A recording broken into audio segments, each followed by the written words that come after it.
Typically, you'll see that most classes have a discussion board through which students can introduce themselves to other members of the class.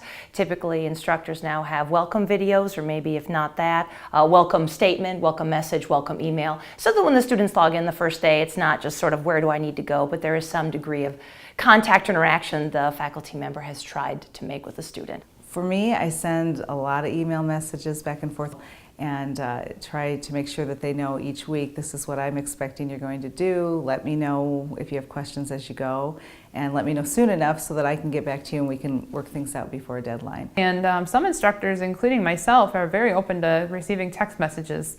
I found that to be a much more convenient way of getting a hold of the students. So you may want to try even text messaging if your instructor allows, because not every instructor is quite there yet or is interested in using that form of communication. You can also communicate through telephone. So I have implemented Google Voice on my cell phone, and I've been using that free service for students to call me at any time. And the service, provides texting service as well. So this semester I did something brand new, and students are texting just quick questions, and I would text back.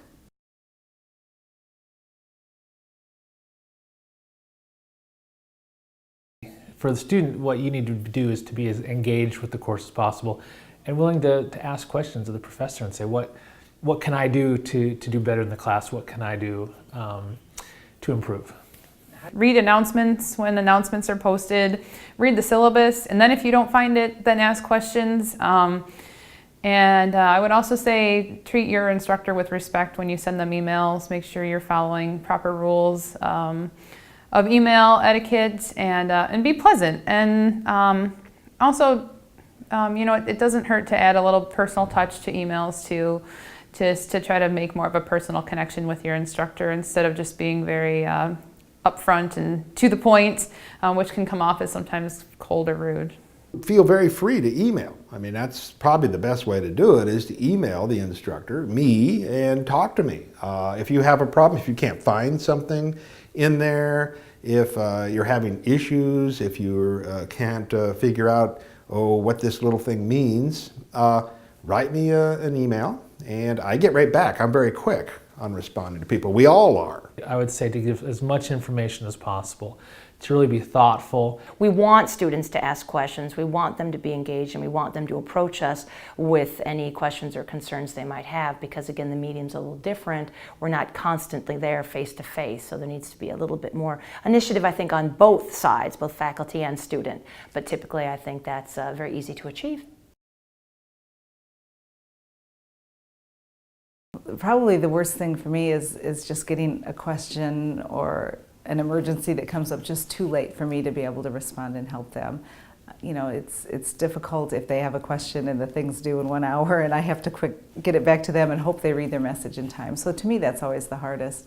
Ask questions on the onset of your confusion. I think that's really important. So once you are confused about something, to contact your instructor immediately. Write quickly. Don't wait. And don't think that you're bugging me.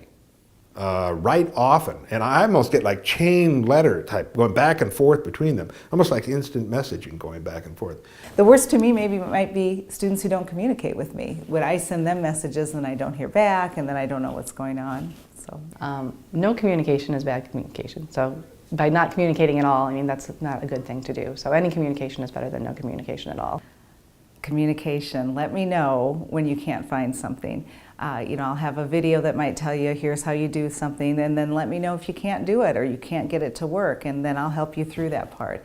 Really, once we get it, a couple weeks into it, I kind of expect they know where to find everything. And so communicating with me, letting me know if you're having trouble, helps me help you get back on track. And so I think that's been the biggest thing. Is just working together. I can help you if you let me know what I need to help you with, and if you don't, I don't know that you're having trouble, so let me help you.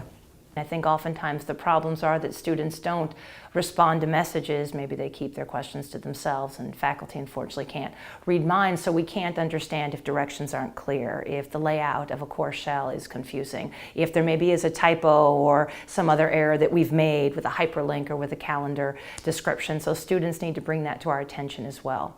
keep those lines of communication open. The instructor doesn't know if you're struggling. They may see a low test score, but they don't know that you're really wanting help with it. If something isn't going right, contact your instructor, send them an email, tell them what the issue is, and ask for help. We're here to help you.